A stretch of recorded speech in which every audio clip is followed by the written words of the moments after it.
Light a campfire and everyone's a storyteller. Join us for some thought-provoking and beyond fireside chats.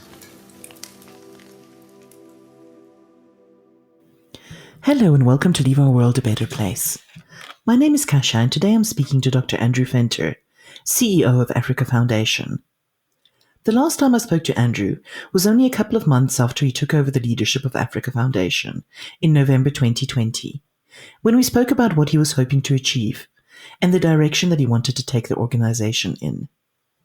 Today we will mark the 30th anniversary year of Africa Foundation by looking back over key achievements and learnings, as well as speaking about the exciting new developments that are currently taking place.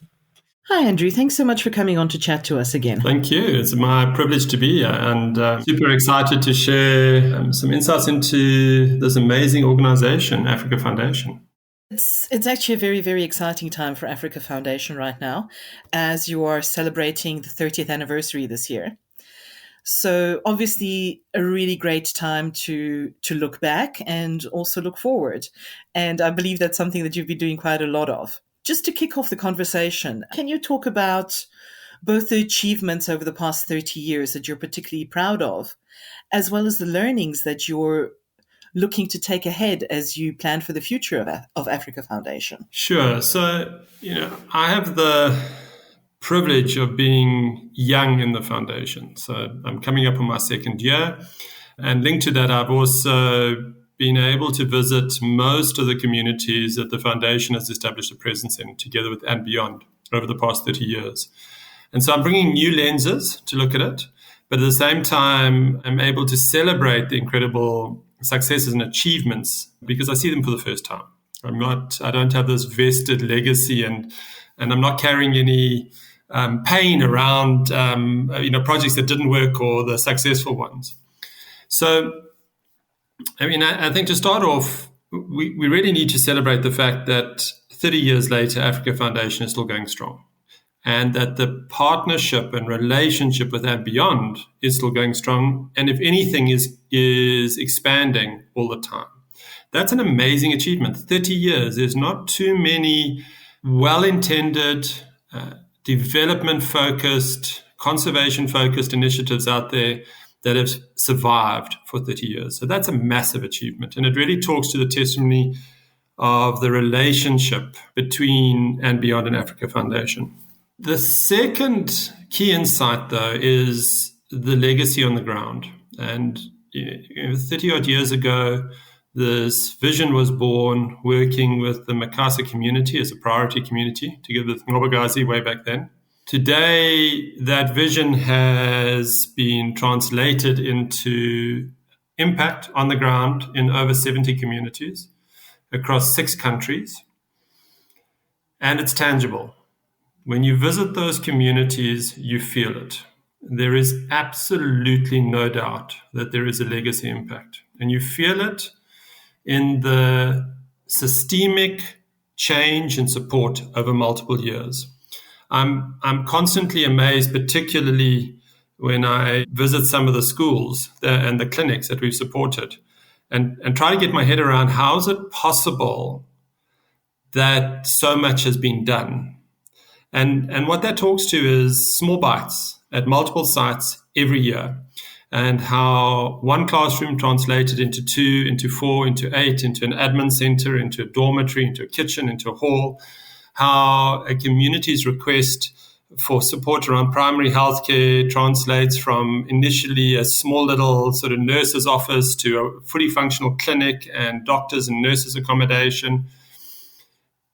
You see that. It's made a massive difference. And everywhere I go, I hear that from our partners.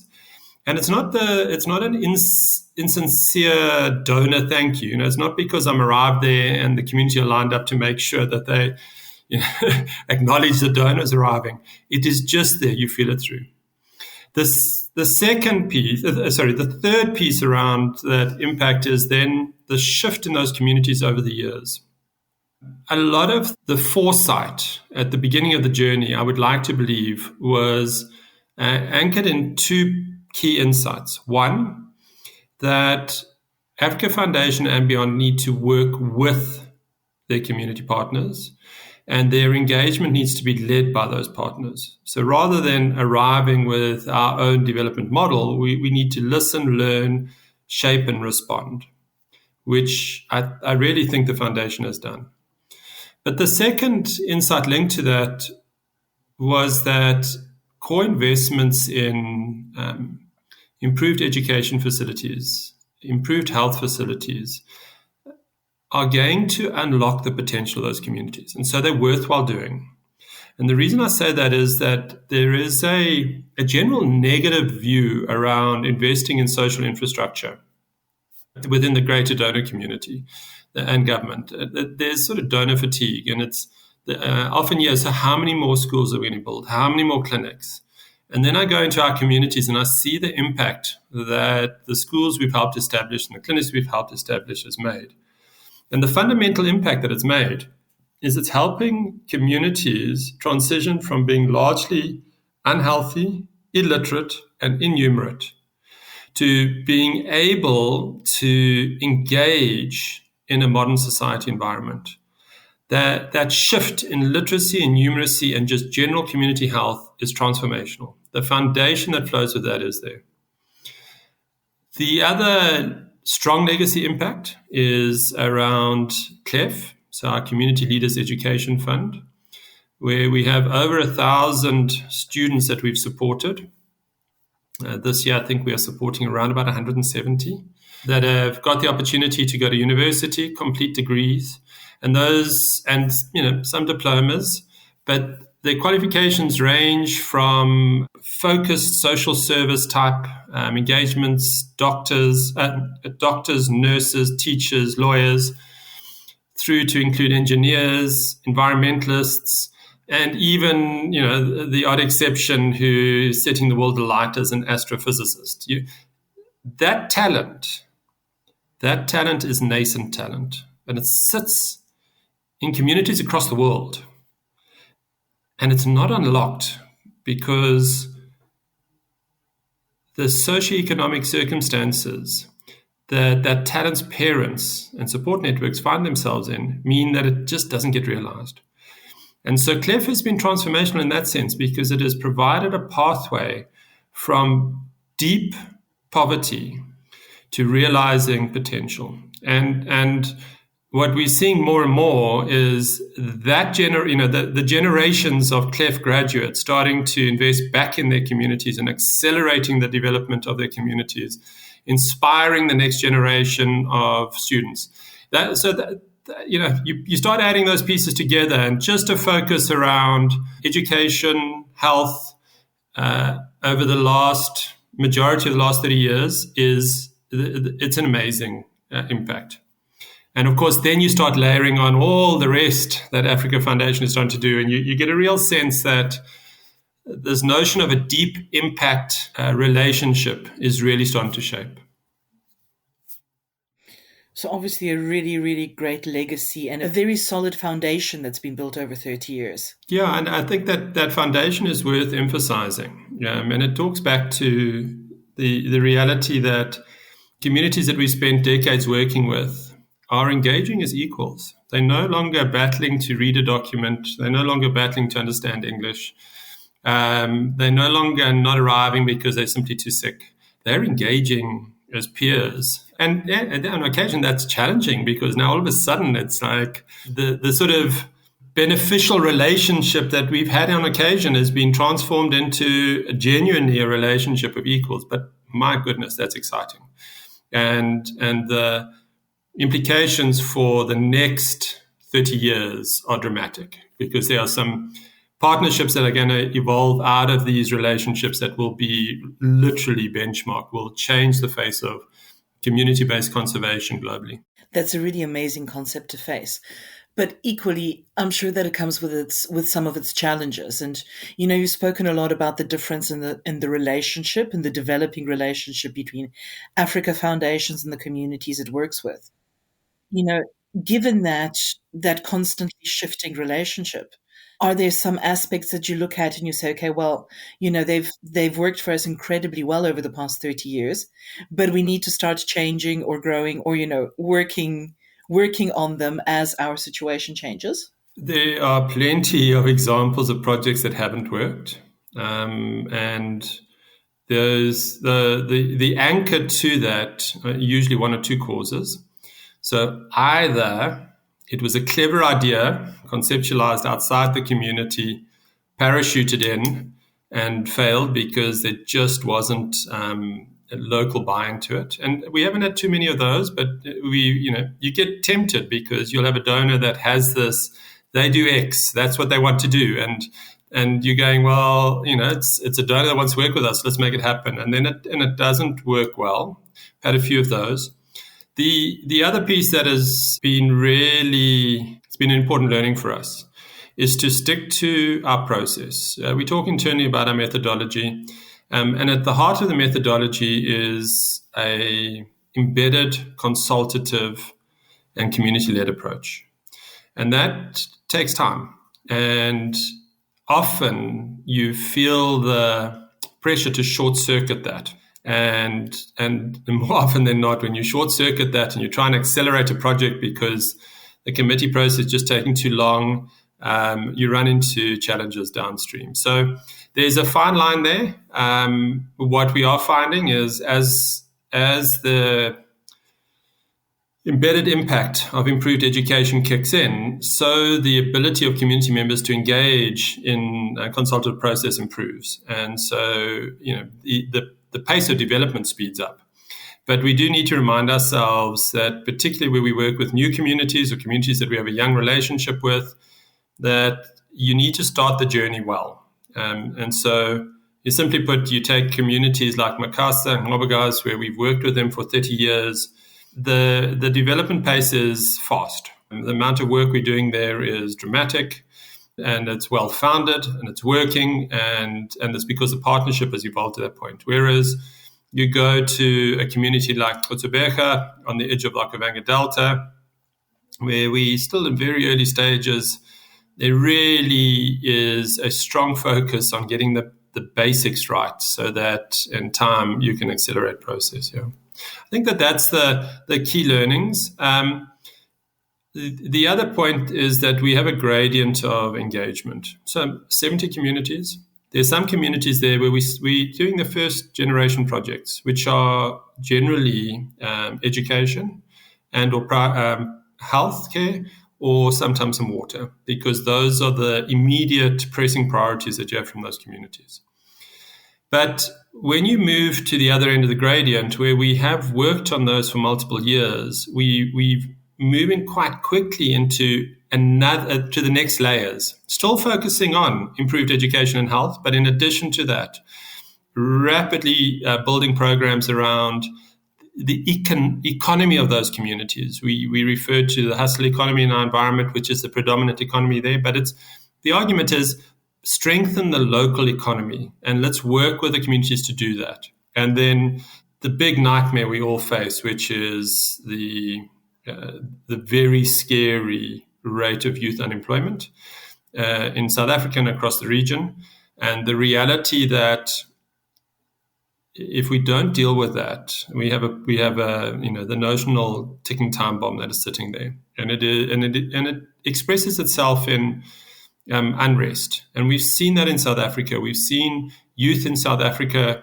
rise up. They're disgruntled. They have no hope.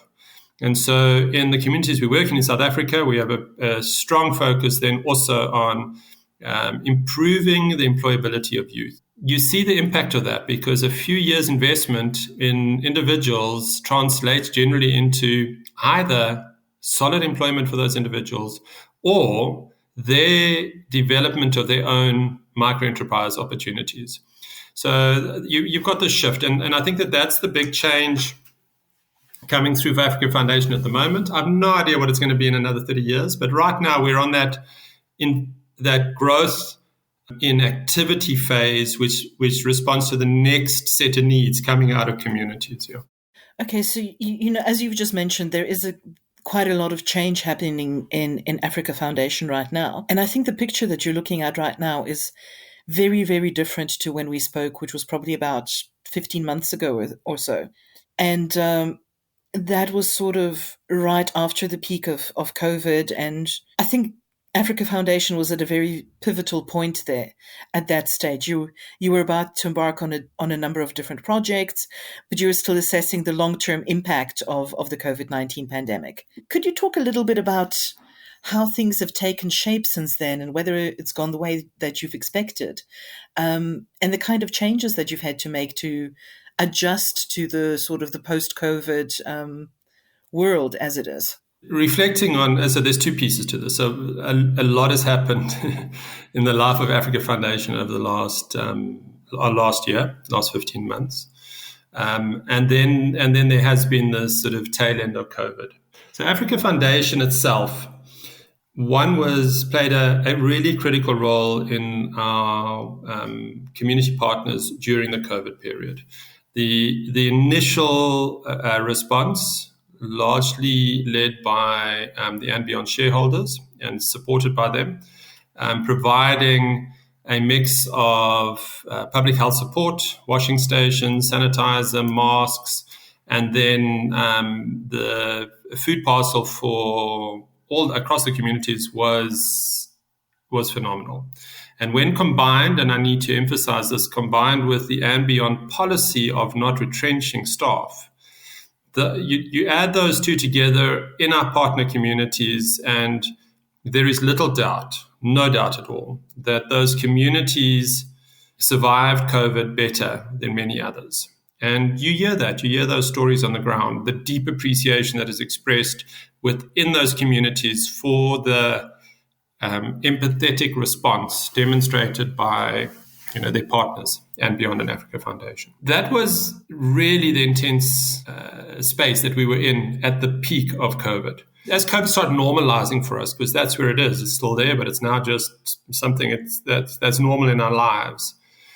Our focus was on getting back on track because we diverted. And so actually relatively quickly, a year ago already, we had started focusing on delivery of our pipeline projects and then shaping the next set of interventions. And so our transition, back to Africa Foundation normal, and then the growth of that has been very quick in that period and has felt across all our footprints. Linked to that, we've seen a significant growth in the amount of funding that we're able to raise. Over a 2-year period, we'll probably double the amount of funding and potentially a bit more. And that reflects two things. So it reflects, one, the sort of global recovery, economic recovery, allowing for more funding to be available for environmental and socially focused interventions. A lot of our work over the last year was to build our capacity to access that. So we've really focused on building a team that are increasingly becoming really strong at delivery, reporting, financial management, all the basic essentials that we need to get right if we're going to secure the sort of funding resources we aspire to. So that is tangible, is noticeable. And then we've established a number of new partnerships around, in particular in South Africa, around our hustle economy and our Yes for Youth partnerships, which have had a dramatic impact on the scale of what we do in the 27 communities we work in South Africa. So Africa Foundation is moving, and it is growing its impact dramatically. For me, the personal highlight in there is the changing team dynamic. And we've been privileged to be able to recruit a number of new team members and explicitly there to focus on tapping into the next generation's enthusiasm and precocious talent. And so the face of Africa Foundation is changing dramatically. And the face really is a group of 30 to 40-year-old, a few younger than that, professionals, young professionals, coming through who are well educated, who are ambitious, and who share this most incredible commitment to giving back, to making a difference. And so particularly, you particularly feel this at the moment in South Africa. The other regions will follow. But in South Africa, whether you go to Munywana cluster, whether you go to the Greater Kruger, Sabi Sands, and Ngala cluster, or you go to Batley House in Johannesburg, you feel it. You're meeting young individuals who I find at times totally intimidating because of their intellect, at the same time, totally inspirational for their commitment and passion. And so that shift is the key shift in this last year, whilst we've brought in new projects and programs. But that shift is going to translate into something magical in the next 5 years. We're building a talent factory, is the way I see it. And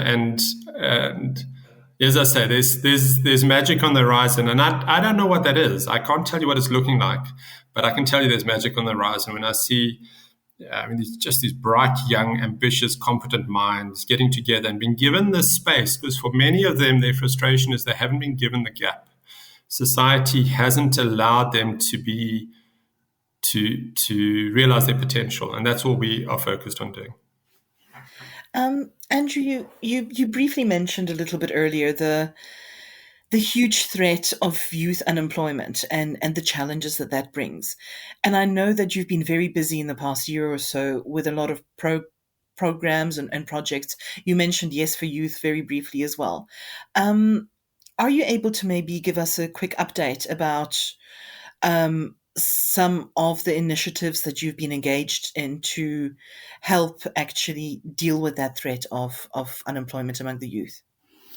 Sure. So I'm going to talk to three initiatives that are coming together. So in South Africa, we have our Hustle Economy program that is really starting to gain momentum. We have our Yes for Youth partnership. And then across Southern Africa and East Africa, we're putting in a really interesting community and conservation ranger model. So starting off with Hustle Economy, the focus there is on young, aspirant, and emerging micro-entrepreneurs within our communities. And these will be individuals that have a core desire to be businessmen or women. And they're starting off often on the street corner selling sweets or chips, or else they've started producing clothes, or they've got a little barber shop. But they are right at that early stage of learning what it is to be an entrepreneur. So we started the Hustle Economy program in April last year, and it has grown rapidly since then. We currently have over 400 micro-enterprises that we're working in, and we're hoping to grow that to a total impact by the end of by December 2023 of around about 1,500 small businesses. And now the key metric that we're looking at there is to work with those businesses and to help them improve their take-home, their profit from their starting point, which is usually it's in a region of about 1,000 Rand, so it's light, less than the upper poverty level in South Africa. And to take it to the point where they are consistently earning well in excess of the upper poverty level, which is just over 1,300 Rand, but more importantly, in excess of the minimum wage, which sits at 4,000 Rand. So our success factor there would be to get to the point where the businesses are, these hustlepreneurs are successful, they're sustainable, they are growing month on month, and they are at an individual level earning an income that is well in excess of the minimum wage. Super excited to see the growth. We've been blessed by the support we've received for that through the Alan Gray Orbis Foundation and through Yellowwood Social Investment, and recently brought on Enterprise Development Trust, and everything crossed, we're going to bring in a nice jobs fund that will underwrite it. So it's building a great network of visionary partners who don't see themselves as donors, they see themselves as partners, equally vested in the success of these hustlepreneurs. The second program has been our partnership with Yes for Youth. So Yes for Youth is just an amazing program. It is a South African born initiative. It was born out of a partnership established between the South African government and South African business about 5 years ago now, recognizing that youth unemployment was probably the single biggest development challenge we have in South Africa. And then more importantly in there, recognizing that one of the key constraints is that youth are not work ready when they leave school. And so many individuals who've got potential are leaving school, applying for jobs, failing at the interview level or failing in their first couple of months at work because they simply, they've no idea how to behave in that environment. So Yes for Youth is a work placement model. And what they do is they join the dots between businesses interested in supporting the development of young South Africans, and then organizations like ourselves and many others that are able to provide a work placement opportunity. Over the last 9 months, we've really, we've been blessed by the support that we've got. Starting off with Ford Motor Corporation adopting us recently, then Stuart Cole, and our latest partner is Nedbank. What that has meant is that we currently have nearly 500 youth from the communities, our partner communities, embedded in work placements. Majority of those are work placements that we've created through our programs, but there's also a very important block of youth that are being hosted by And Beyond through the lodges and then slowly at Battlier House itself. This is likely to be something that we do for the next 10 years, and we're hoping that we'll be able to host 500 to 1,000 youth a year annually that join us, learn from us, learn from our teams, make a massive contribution to our impact, and then graduate from their relationship with us and go on to find work off the skills that they developed in that process. It's transformational for the youth, and critically, though, it's transformational for Africa Foundation and our program growth. And then the third initiative is our Community and Conservation Ranger model, which we piloted initially off the back of our Nemba Atoll project, where through Oceans Without Borders, we'd started working at Nemba. We'd realized that there was a significant health challenge there, with less than 5% of the reef being healthy. That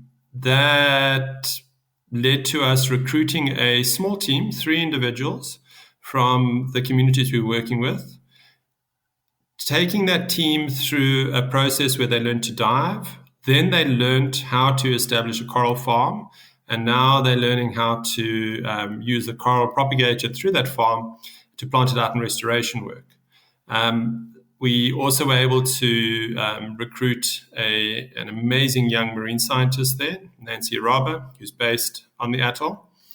Now that has catalyzed a model that we're now rolling elsewhere. So the Nemba Community and Conservation Ranger team, who today run a farm, they run a coral farm underwater. It's amazing. You go there, they spend 3 to 4 days a week literally underwater looking after their coral, and then they're starting to plant those out, to a similar project off our Benguera footprint, working into the greater Bazaruta archipelago, which we anticipate is going to grow rapidly over the next couple of years, supporting community and conservation ranger teams throughout the archipelago and possibly supporting the implementation of a hustle type model in that environment as well. At the moment, we have 4 rangers based there.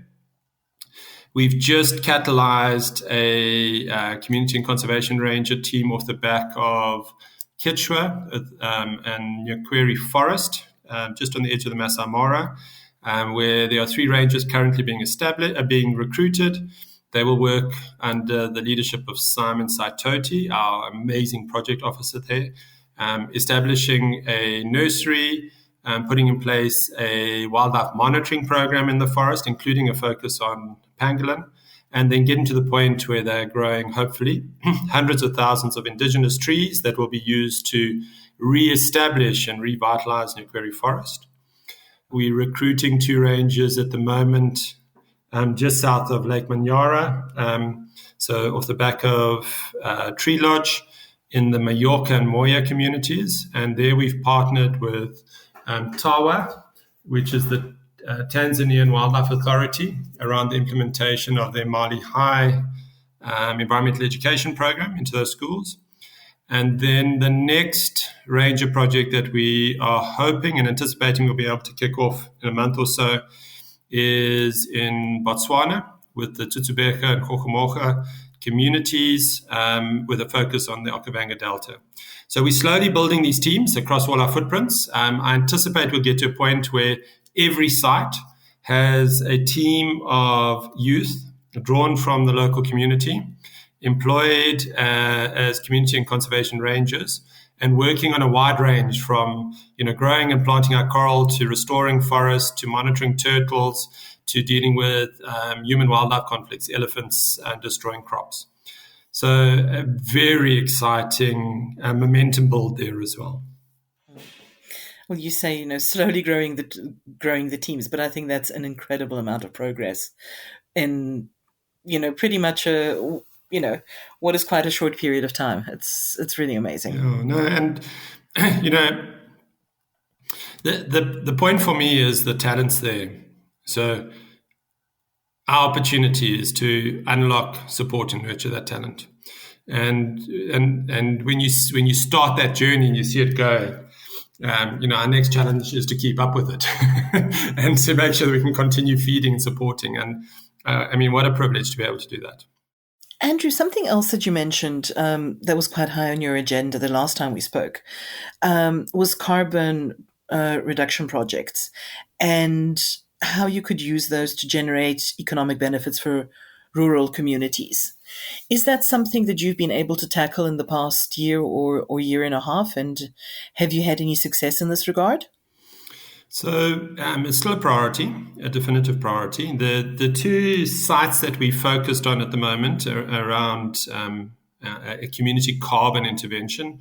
One is the Nyakweri Forest project up in Kenya. The community, the Kimitent community, are the custodians of a large piece of Nyakweri Forest. 60% of that forest has been cleared in the last 20 years for charcoal. The community have recognized that this is a problem, it's not sustainable. They've responded by establishing a conservation trust. And we're now working with them to see whether we can, one, slow, then stop the rate of deforestation through an education and awareness process, and then reverse it through a restoration process. So that project is just about to start, working with many, many partners who are equally concerned about it up there. And then the second site is around the Munyawana. And this project is starting to come together. It's super exciting. The Munyawana represents in many ways the foundation stone for and beyond an Africa Foundation. It's where the vision was born around Phinda, and it's grown from the original Phinda vision through to a really strong model with over 30,000 hectares of land consolidated. Critically important, though, is that the majority of that land has been restituted. At the moment to 2 communities, with a 3rd community likely to bring in some additional land. So you've got the Makasa community, the Ngobagazi community, that are vested in there. They are landowners in the Munywana, and then the Ngwenya community who are keen to bring land in. And so there's a new generation partnership shaping there, anchored by And Beyond and the commercial success of And Beyond, supported strongly by Zuka and Tara and Jessica Getty, whose passion, commitment, vision is steadfast over 30 years. We've got a carbon project coming together there that is going to be very exciting, and I suspect will be a key driver of the success of both Munywana and the development of those communities in the next few years. Still at the stage where we're just finally confirming carbon stock and the amount that could be protected, and working with the communities to start building their understanding of what carbon is, why it's important from a global perspective, what difference they're making, and then how they can monetize that to drive the development. So the projects are slowly coming together, and those are the two we focused on. I have no doubt that year on year we will see more projects gaining traction as we increasingly feel the impact of climate change. Unfortunately, this is driven by the reality of climate change and our need to actually, as a society, as a global human society, to do something about it. So there's a great deal of community interaction and from what I'm hearing you say, there's a lot of community involvement in these environmental projects. And you've also mentioned the educational work that's being done there, especially around carbon. From what I've seen, that's another aspect that you've done a lot of work on, is taking the conservation lessons that Africa Foundation has been doing and formalizing and growing them into the ECHO program. Could you speak a little bit about what this is and how it's grown over the recent years? Nurturing a deep understanding, passion, and commitment for the management, conservation, stewardship of natural environments is at the bedrock of everything. I mean, that's the heart of the model. We work with communities who either live in conservation landscapes or seascapes, or directly require them for their development. They live adjacent to and live off those. So they're the stewards of those. And so whilst we continue to focus around the development issues, with an emphasis around the notion of sustainable development, we've wanted to grow our ability to build capacity and understanding of the importance of those systems. You mentioned the conservation lessons, so that has been a bedrock of Africa Foundation and particularly And Beyond's relationship for many years, enabling visits from by local scholars into conservation landscapes and or snorkeling trips and seascapes to experience them so that these are not simply the privilege of tourists coming into those areas. Over the last 4 or 5 years, though, the team have focused on adding a school-based model to that, with emphasis on developing curriculum-aligned resources, so that we're able to become more systematic about it, and that we move from a once-a-year type environmental experience to a daily, weekly, monthly, termly experience.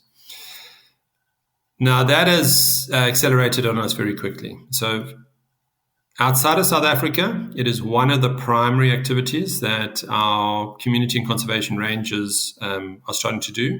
So in addition to their direct environmental custodianship works, whether that's growing trees, running a coral nursery, or dealing with human-wildlife conflicts, elephants, they are tasked and resourced to spend time in local schools and slowly start building an awareness in those schools about the importance of the natural resource around there. And then in South Africa, off the back of our Yes for Youth partnership, we've been able to expand it dramatically. And just, in fact, over the last month, we've gone from having a presence in 20 schools to having a presence in over 100 schools spread across our community footprint. In practice, if you were to take the Munywana cluster, There's 5 communities there, and we have a presence now in just about every high school and every primary school in those communities, with 4 facilitators at a primary school level and 2 at a high school level. And they are now going through a capacity building program, and we will slowly build their ability and understanding so they can share that with the scholars in those schools. So it's a dramatic shift. It is challenging for us because it's only partially resourced, and so we're trying to figure out how to do it and do it well. But the commitment and energy and vision is there. And so I've no doubt in 6 months' time, we'll start seeing the impact of that and hopefully this is long term. So through our YES partnership, we should be able to renew this small army of environmental educators every year. I mean, we're talking about over 250 youth placed in schools. And you just imagine that. Imagine if we could do that for 10 years. So every year there's 250 to 300 youth that are trained up as environmental educators placed in schools, working year on year with those scholars. The 100 schools represents 50,000 scholars whose lives we're starting to touch. So this could be the start of a generational shift to the point where in 20 years' time, you in those communities, you're not sure what happened, but there's just a deeper understanding of environmental issues. There's just fewer alien plants, less erosion, less waste, more indigenous trees. In fact, we're starting to see some wildlife being respected and loved and appreciated. And it's actually simply because a generation of scholars is starting to come through who they just get it. It's just part of their DNA, as opposed to it being somebody else's resource. Yeah. So one of the concepts that I've actually seen, spoken about more and more often in the Africa Foundation context is this idea of climate resilient communities. And obviously that's driven by the growing threat of climate change. Can you just talk a little bit about, how would you describe that whole concept?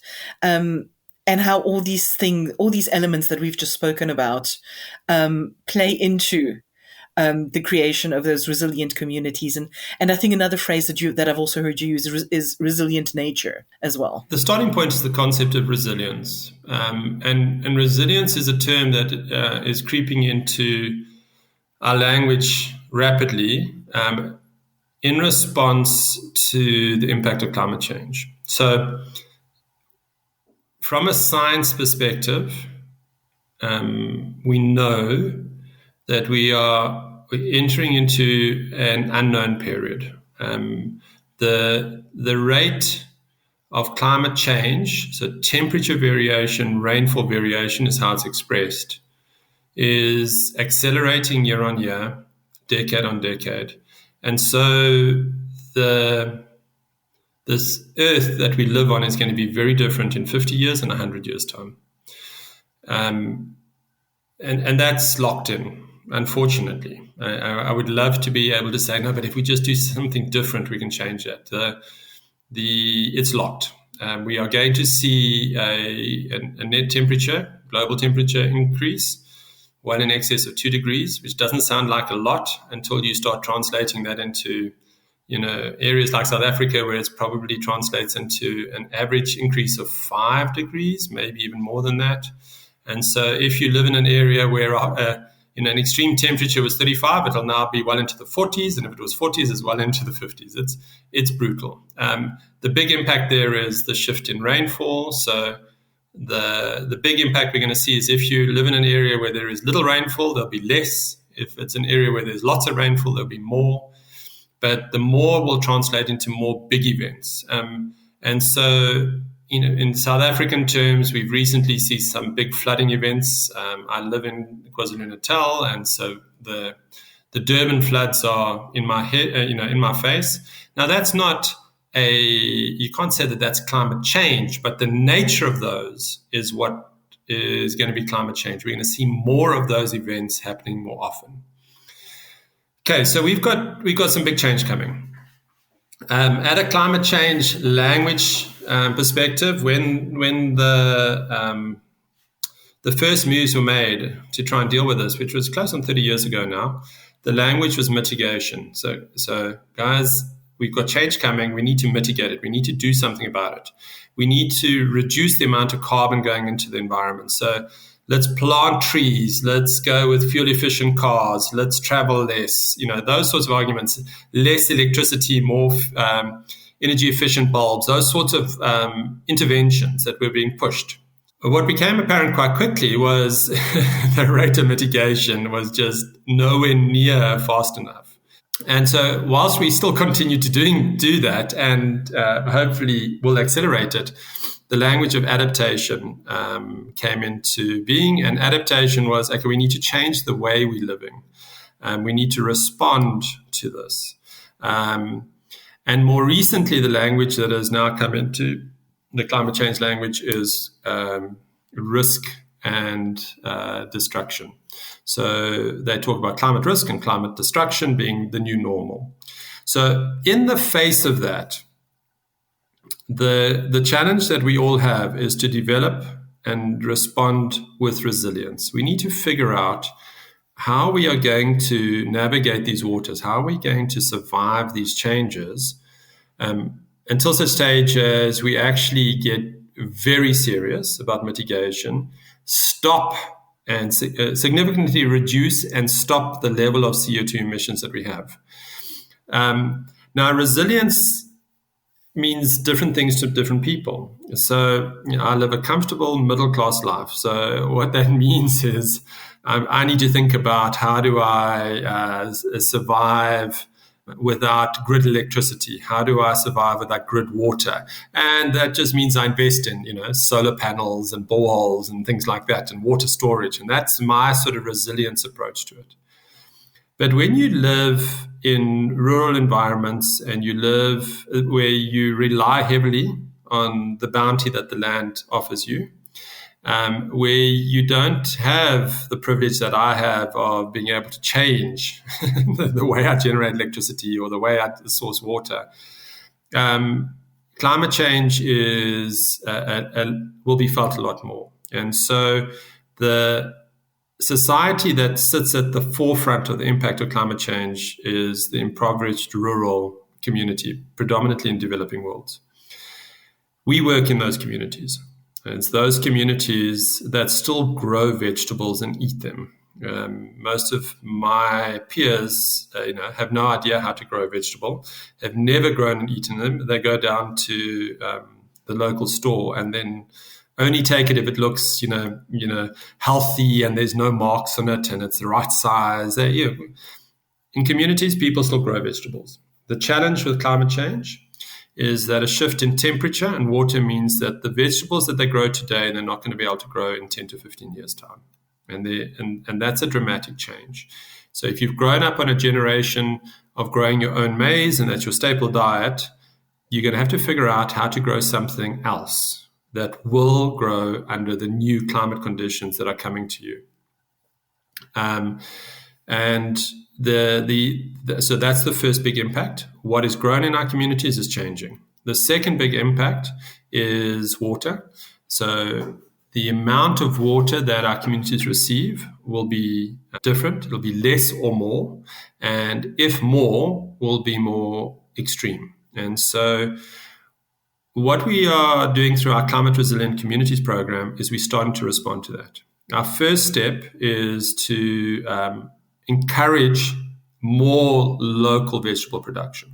Okay, so re-nurture that love and passion for growing your own vegetables, and then link to that, as part of that process, slowly introducing crops that individuals are not used to, so that where we have some level of wisdom or insight that suggests that these are crops that will grow better in years to come. So we're still early days. Again, we've been privileged off the back of our Yes for Youth partnership that we are able to start rolling that out quite aggressively in South Africa. I think right at the moment, we've just crossed the 70 mark. So we now have food gardens established in over 70 of the infrastructure sites that we involved in, which could be a clinic, oversee orphans and vulnerable children center, a school. And And we have a small army of youth from those communities learning how to grow vegetables, learning what vegetables will grow best there, growing them under water-stressed environments. In parallel with that, we're starting to focus on water and water harvesting. And so we're starting to get our teeth into this. Still early days. Again, our community conservation ranger teams will also have a focus around this. And so the starting point is to develop a network of ambassadors, hundreds of ambassadors that have an understanding of climate change, have an understanding of what it means locally, have an understanding of what the response is. And so they systemically start shifting awareness in the community and then bringing some solutions into that. Where we're heading to from a resilience is to bring the other elements, which are around electricity, so power or energy generation and mobility. And so hopefully in 5 years' time, our communities will serve as examples for other communities in that area. And the examples they will demonstrate are, how do you grow crops that are resilient to changes in temperature and rainfall? How do you harvest and store as much water as possible when it arrives? How do you generate energy through mechanisms that are environmentally friendly, solar and wind? And then how do you move around in a way that is efficient and has the lowest footprint? And notably in our communities, that should mean that you should see, hopefully, thousands of bicycles. So it's that sort of shift, and it's a gentle shift, but it is accelerating as we talk more about this, we build capacity. And the front of that will not be the number of projects that we have. It will be this army of young community members, youth, that are through our network, develop their skills, capacity, and vision, and go on to become leaders in those communities. It's such an important change, through such an important shift through relatively small adjustments. But I think it's going to be absolutely crucial. Yeah, and I'm excited by the pace at which I think we can shift things. And again, we're not setting out to do this in every community in Africa. That's, I think, an important insight to always bear in mind. We have defined relationships. We work in defined landscapes and seascapes, and with a limited number of communities across those. So we have a long-term focus. We have a presence in those communities for anything up to 30 years now, and we'll probably, in 30 years' time, still be in most of them.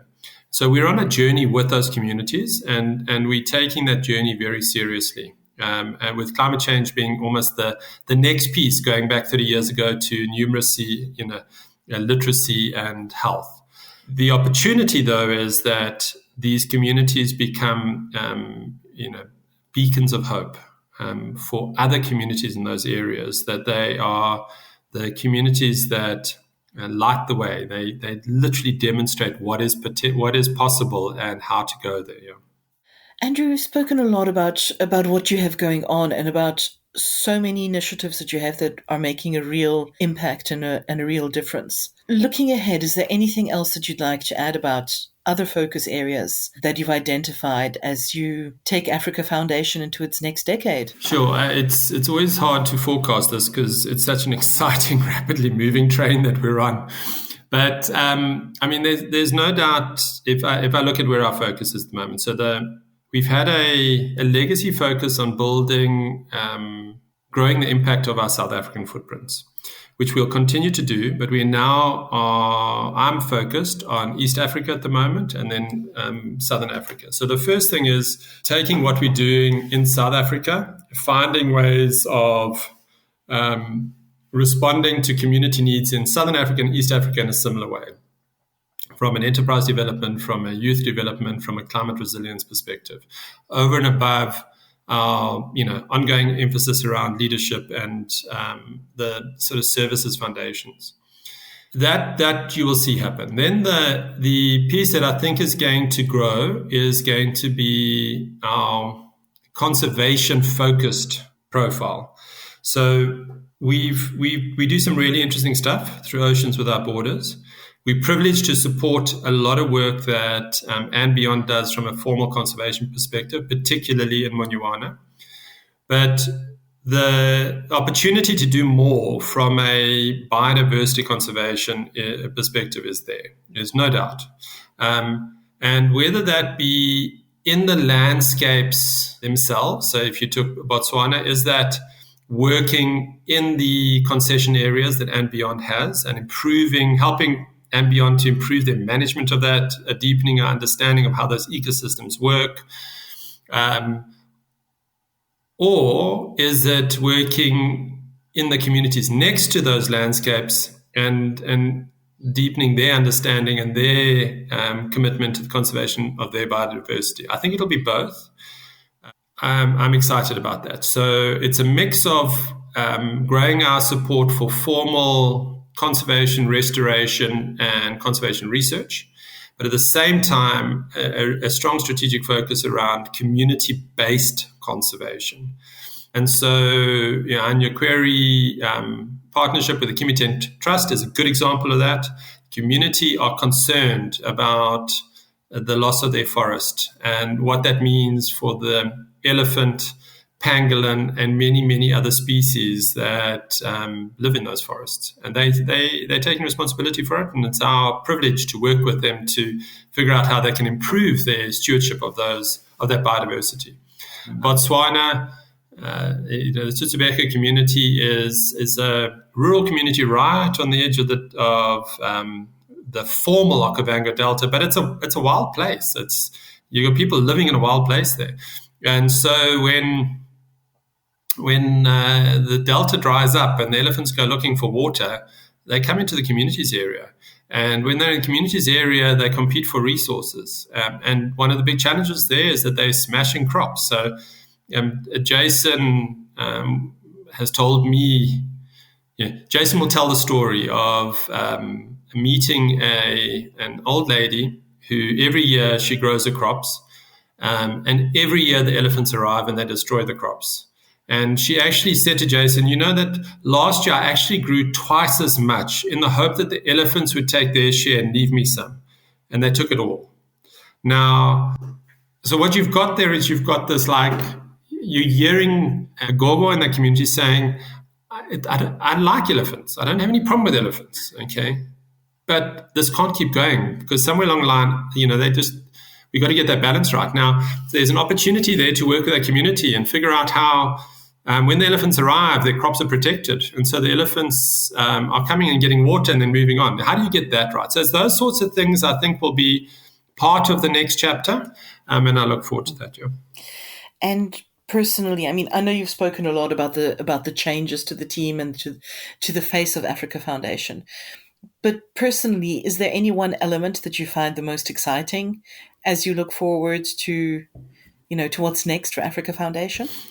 Yeah, so I am driven and inspired by our ability to provide space for talent to come through the next generation of leaders. But I think there is another piece to this, and that talks back to our core relationship with And Beyond. So sitting at the heart of that is a model that is relatively unusual still, surprisingly, and that is that it's the notion of responsible tourism. It's the notion that you can establish a tourism model that is commercially viable, and that through that model, you can have a net positive environmental and social impact. The real challenge out there is that generally, actually, the tourism model doesn't have a net environmental impact or net social impact, positive impact. In most environments you go to where tourism has exploded, you're just going, oh my God, I just wish we'd never brought a tourist here, because what we showed them 30 years ago is no longer here. Now it's just a mess of sweaty bodies and piles of waste and, corrupted communities. So at the heart of the And Beyond Africa Foundation partnership is a desire to get that right, is a desire to demonstrate that there is a model that can work. And I remain excited about that. I'm regularly enthused by the DNA that sits in And Beyond around this. I'm excited to see the commercial model kicking again and seeing And Beyond recover from a brutally difficult period. But where I think the opportunity sits, it's not about how successful And Beyond and Africa Foundation are. That's actually not the measure. We have a moral responsibility to be successful because we've been talking about this for a long time. We need to deliver the model. Where the opportunity sits is in how many other organizations are inspired by what And Beyond and Africa Foundation do and go on to replicate and, in fact, outperform our best efforts.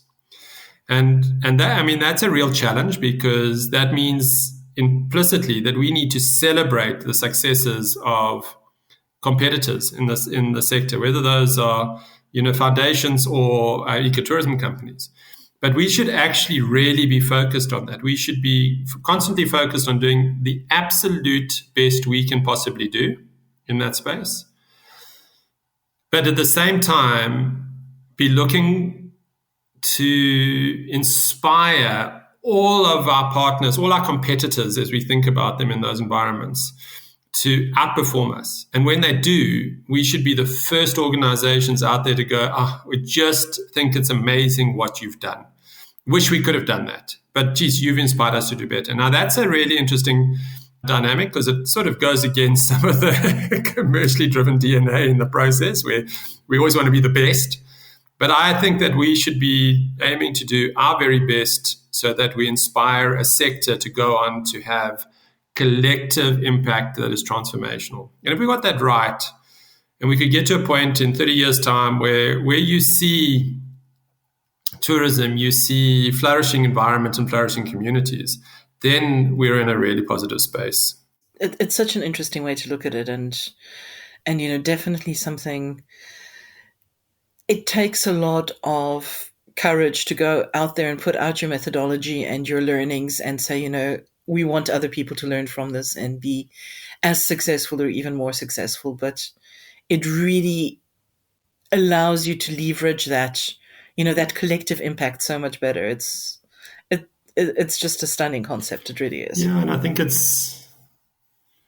that's what the opportunity is out there. I mean, I reflect, if you take Serengeti, they're doing some really interesting work around the greater Serengeti. Now, we have, through our partnership, 4 lodge operations, maybe 5, and we have a presence in around the Serengeti, somewhere around 7-8 communities. Okay, the Serengeti has 10 times that number of lodges operating and 10 times that number of communities.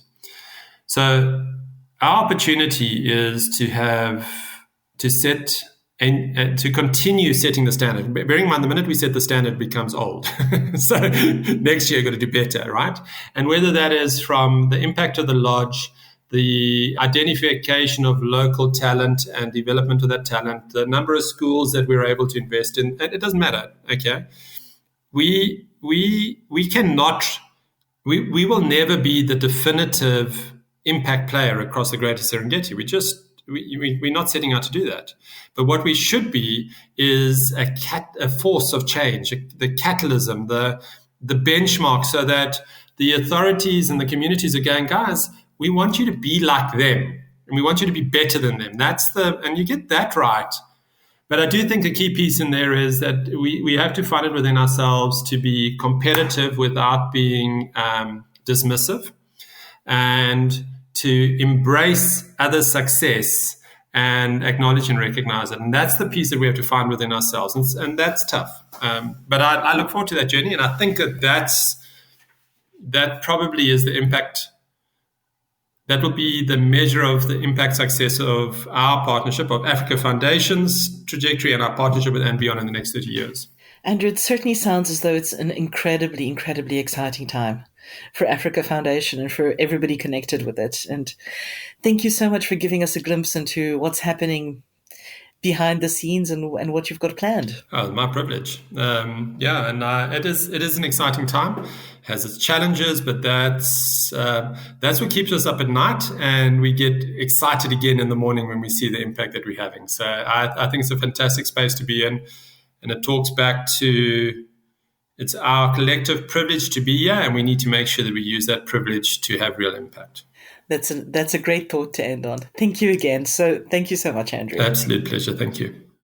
Thank you for listening to Leave Our World a Better Place. Don't forget to subscribe to make sure that you never miss an episode. If you'd like to find out more about And Beyond, please log on to our website at andbeyond.com.